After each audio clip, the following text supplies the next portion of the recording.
নমস্কার। খবরের প্রথমেই দেখে নেব আজকের সংবাদ শিরোনাম। ভারত পাকিস্তান উত্তেজনায় কিম জং উনের অবস্থান, কার পক্ষে উত্তর কোরিয়া? অবস্থান নিয়ে জল্পনা তুঙ্গে। বয়কট নয়, আমি নিজেই আলাদা রাস্তা নিয়েছি, দিলীপ ঘোষের স্পষ্ট জবাবে আলোড়ন পদ্ম শিবিরে। ছাত্রের সঙ্গে উদ্দাম যৌনতা, অন্তঃসত্ত্বা শিক্ষিকাকে নিয়ে পালালো ১৩ বছরের কিশোর। রেজাল্ট হাতে পেয়েই মনমরা। মেদিনীপুরে আত্মঘাতী মাধ্যমিক পরীক্ষার্থী রিতম। শোকের ছায়া নেমে এসেছে এলাকায়। জয় শ্রী রাম বললে আল্লাহ আকবর, বুক ফুলিয়ে ঘোষণা মোহাম্মদ শামির। জারি হয়েছে নোটিশ, এবার জেলে যাবেন তৃণমূলের মুখপাত্র কুণাল ঘোষ। ইসলামিক পারমাণবিক বোমা উত্তেজনা, সৌদি পাক গোপন জোটে ভারতের উদ্বেগ। মোদি করে মন্দির, মমতা কেন নয়, বিস্ফোরক দিলীপ ঘোষ। জল্পনা তুঙ্গে। দুপুরের পরেই বদলে যাবে পরিস্থিতি, তাণ্ডব চালাতে পারে কালবৈশাখী। ৫০ কিমি বেগে বইতে পারে ঝোড়ো হাওয়া, জারি সতর্কতা। সংবাদ শিরোনামগুলো শুনছিলেন, এবার জানাবো পুরো সংবাদ। প্রতিদিন সঠিক খবর নিয়মিত শোনার জন্য সাবস্ক্রাইব করুন নববার্তা ইউটিউব চ্যানেলটিকে। আসছি বিস্তারিত খবরে। পেহেলগাম সন্ত্রাসী হামলার পর ভারত পাকিস্তান উত্তেজনা চরমে। পাকিস্তানের পারমাণবিক হুমকি ও ভারতের কঠোর পদক্ষেপের মধ্যে প্রশ্ন উঠেছে, উত্তর কোরিয়ার নেতা কিম জং উন কার পক্ষ নেবেন? বিশ্বব্যাপী পাকিস্তান সন্ত্রাসবাদের জন্য সমালোচিত হলেও উত্তর কোরিয়ার অবস্থান নিয়ে জল্পনা তুঙ্গে। বিশ্লেষকরা মনে করেন, ঐতিহাসিক এই সামরিক সহযোগিতা কিমের সিদ্ধান্তকে প্রভাবিত করতে পারে। তবে এক বিশ্লেষক বলেন, ভারতের কূটনৈতিক শক্তি ও আন্তর্জাতিক সমর্থন কিমকে পাকিস্তানের পক্ষে যাওয়ার চেয়ে ভারতের প্রতি ঝুঁকতে বাধ্য করতে পারে। বর্তমান ভূরাজনৈতিক পরিস্থিতিতে উত্তর কোরিয়ার নিরপেক্ষ থাকার সম্ভাবনা বেশি। তবে পাকিস্তানের সঙ্গে অতীতের সামরিক বন্ধন এবং ভারতের ক্রমবর্ধমান বিশ্ব প্রভাবের মধ্যে কিমের পছন্দ যুদ্ধের সম্ভাব্য দিক নির্ধারণ করতে পারে। এই উত্তেজনা কূটনৈতিক সমাধানের দিকে যাবে নাকি বাড়বে, তা এখনও অস্পষ্ট। বিজেপির প্রাক্তন রাজ্য সভাপতি দিলীপ ঘোষকে আসন্ন ৬ মের রাজ্যস্তরের বৈঠকে আমন্ত্রণ না করার সিদ্ধান্ত নিয়েছে দল। দীঘায় মমতা বন্দ্যোপাধ্যায়ের আমন্ত্রণে জগন্নাথ মন্দির দর্শনের পর থেকে দলের অভ্যন্তরে কিছু নেতার সমালোচনার মুখে পড়েছেন ঘোষ। তবে তিনি অটল, বলছেন, গত ৩ বছরে দলের কোনো কর্মসূচিতে থাকি না। শনিবার ইকো পার্কে প্রাতঃভ্রমণে এসে দিলীপ জানান, তিনি জনসংযোগ ও সামাজিক ধর্মীয় অনুষ্ঠানে সক্রিয় থাকেন। সকালে মিডিয়ার সঙ্গে দেখা, দিনভর অরাজনৈতিক কর্মসূচি, মানুষের সঙ্গে সময়সবই আমার রুটিন, বলেন তিনি। দলের কটাক্ষের জবাবে তিনি হেসে বলেন, যারা হঠাৎ বিজেপি হয়েছেন তারা অনেক কথা বলবেন, তাদের উত্তর দেওয়ার দরকার নেই। দলবদল প্রসঙ্গে দিলীপ পুরনো ক্ষোভ উগরে দেন, দিল্লিতে বিমানে করে লোক নিয়ে যাওয়ার সময় আমাকে ডাকা হতো, আমি যাইনি। আমি বাংলার রাজনীতি করি। বিশ্লেষকদের মতে দিলীপের এই অবস্থান দলের অভ্যন্তরীণ গোষ্ঠীদ্বন্দ্বের ইঙ্গিত দেয়। তবে তিনি স্পষ্ট, আমি নিজের নীতি মেনে চলি। পোড়াতে এসে ছাত্রের সঙ্গে পালিয়ে গেলেন শিক্ষিকা। শুধু তাই নয়, অন্তঃসত্ত্বা হয়েই কিশোর ছাত্রের সঙ্গে পালিয়ে যান ২৩ বছরের শিক্ষিকা। শুনতে অবাক লাগলেও গুজরাটের সুরাটে এমনই একটি ঘটনার জেরে চাঞ্চল্য ছড়ায়। রিপোর্টে প্রকাশ, সুরাটে ১৩ বছরের এক কিশোরকে পড়াতে যেতেন ২৩ বছরের এক তরুণী। গৃহশিক্ষিকা হিসেবেই ওই কিশোরকে তিনি পড়াতে যেতেন। সম্প্রতি নিজের ছাত্র অর্থাৎ ওই কিশোরের সঙ্গে শিক্ষিকা পালিয়ে যান। জানিয়ে ছাত্রের বাড়ির তরফে থানায় অভিযোগ দায়ের করা হয়। অভিযোগ পেয়ে পুলিশ শিক্ষিকা এবং তাঁর ছাত্রের খোঁজ শুরু করে। অবশেষে গত ৪ দিন আগে ওই শিক্ষিকা এবং তাঁর ছাত্রকে পুলিশ পাকড়াও করে থানায় ধরে নিয়ে যায়। জিজ্ঞাসাবাদের সময় ভয়াবহ তথ্য উঠে আসে পুলিশের হাতে। জানা যায়, ছাত্রের সঙ্গে উদ্দাম সেক্সের জেরে অন্তঃসত্ত্বা হয়ে পড়েছেন ওই শিক্ষিকা। ফলে কি করবেন বুঝে উঠতে পারছিলেন না, তাই ছাত্রের সঙ্গে পালিয়ে যান। অন্যদিকে ১৩ বছরের কিশোরকেও পুলিশ জিজ্ঞাসাবাদ শুরু করে। পুলিশের সামনে ওই কিশোর জানায়, সে বহুবার গৃহশিক্ষিকার সঙ্গে শারীরিক সম্পর্কে লিপ্ত হয়েছে। শিক্ষিকার গর্ভে তার সন্তান রয়েছে বলে পুলিশের সামনে স্বীকার করে ওই কিশোর। সুরাটের যে খবর প্রকাশ্যে আসার পরেই তা নিয়ে শুরু হয়ে যায় হইচই। পশ্চিমবঙ্গের মাধ্যমিক পরীক্ষার ফল প্রকাশিত হওয়ার পর থেকেই রাজ্যের বিভিন্ন প্রান্তে সামনে আসছে পাশফেল নিয়ে ছাত্রছাত্রীদের মানসিক অবস্থার চিত্র। এর মাঝেই সামনে এলো এক মর্মান্তিক ঘটনা। মাধ্যমিকের রেজাল্ট জানার কিছুক্ষণ পরেই গলায় ফাঁস লাগিয়ে আত্মঘাতী হয়েছে এক ছাত্র। ঘটনাটি ঘটেছে পশ্চিম মেদিনীপুরের ঘাটাল থানা এলাকার গোপীনাথপুরে। পরিবারের দাবি অনুযায়ী ৭০০ নম্বরের মধ্যে রিতম পেয়েছে ৩৪৭ নম্বর। Pass marks ২১০। সেই হিসেবে সে ৫০% নম্বর নিয়ে পাশ করেছিল। কিন্তু জানা গেছে, তার আরও ভালো রেজাল্ট করার আশা ছিল। পছন্দের মতো ফল না হওয়ায় সে মানসিকভাবে ভেঙে পড়েছিল বলে মনে করা হচ্ছে। মৃত ছাত্রের নাম রিতম ঘোষ। সে ঘাটালে শ্রী অরবিন্দ বিদ্যামন্দিরের ছাত্র ছিল। রিতমের এই আকস্মিক মৃত্যুতে তার পরিবারে নেমে এসেছে শোকের ছায়া।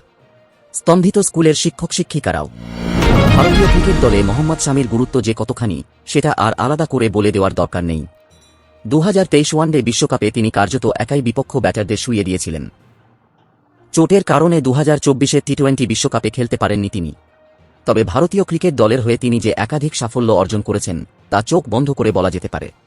একটি সাক্ষাৎকারে মোহাম্মদ শামি বলেছিলেন, প্রত্যেক ধর্মেই 4-5 জন এমন মানুষ রয়েছে যারা স্পষ্ট কথা স্পষ্টভাবে শুনতে একেবারে পছন্দ করেন না।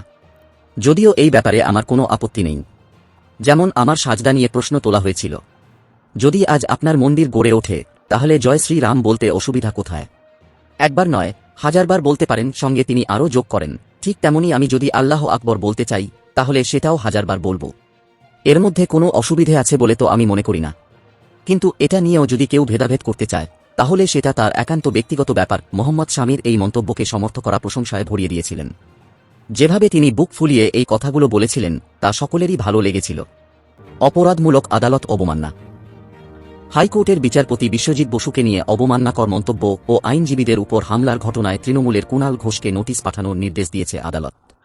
হাইকোর্টের নির্দেশ, কুণাল ঘোষ, রাজু দাস সহ 15 জনকে নোটিশ পাঠাতে হবে। রেজিস্ট্রার জেনারেলকে নোটিশ পৌঁছানোর বিষয়ে নিশ্চিত করার নির্দেশ হাইকোর্টের। সম্প্রতি হাইকোর্টের বিচারপতি বিশ্বজিৎ বসুকে নিয়ে মন্তব্য করেছিলেন তৃণমূল নেতা কুণাল ঘোষ।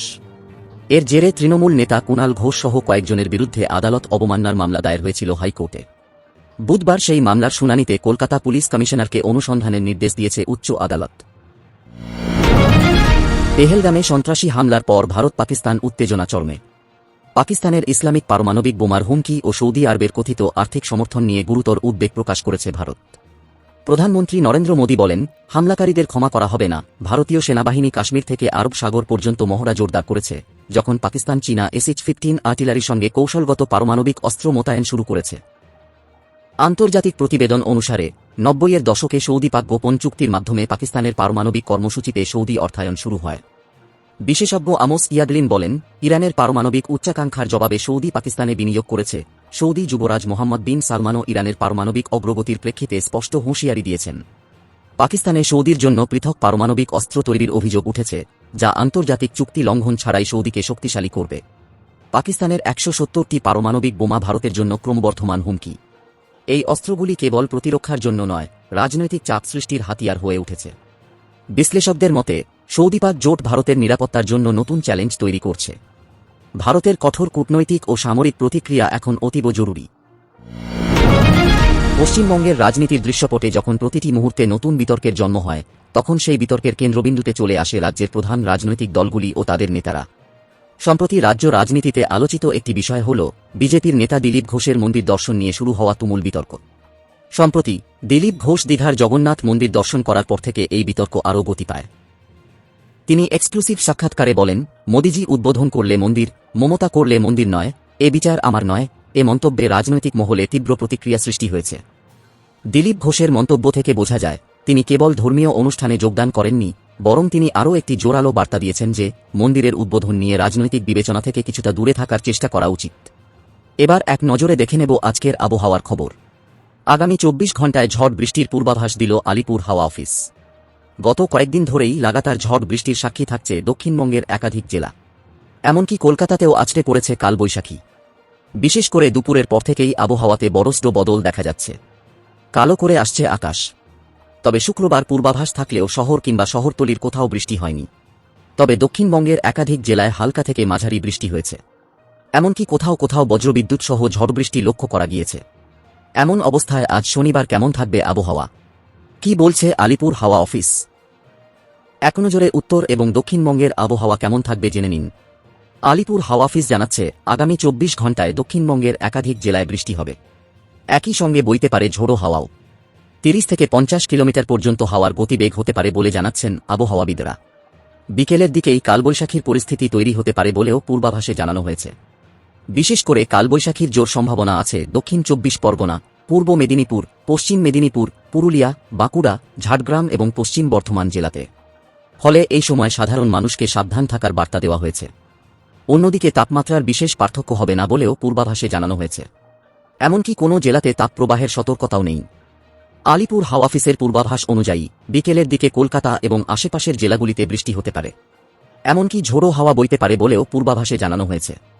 মূলত একটি ঘূর্ণাবর্ত পূর্ব এবং পশ্চিম রাজস্থান থেকে বাংলাদেশ পর্যন্ত সক্রিয় আছে, এমনকি উত্তর বাংলাদেশ সংলগ্ন এলাকাতেও ঘূর্ণাবর্ত সক্রিয় আছে, যার ফলে ব্যাপকভাবে বাংলায় জলীয় বাষ্প ঢুকছে বাংলায়, যার জেরে এই ঝড় বৃষ্টির পূর্বাভাস বলছেন আবহাওয়াবিদরা। এই ছিল এখনকার সংবাদ। পরবর্তী সংবাদ দেখার আমন্ত্রণ জানিয়ে এখনকার মতো শেষ করছি। ধন্যবাদ সবাইকে।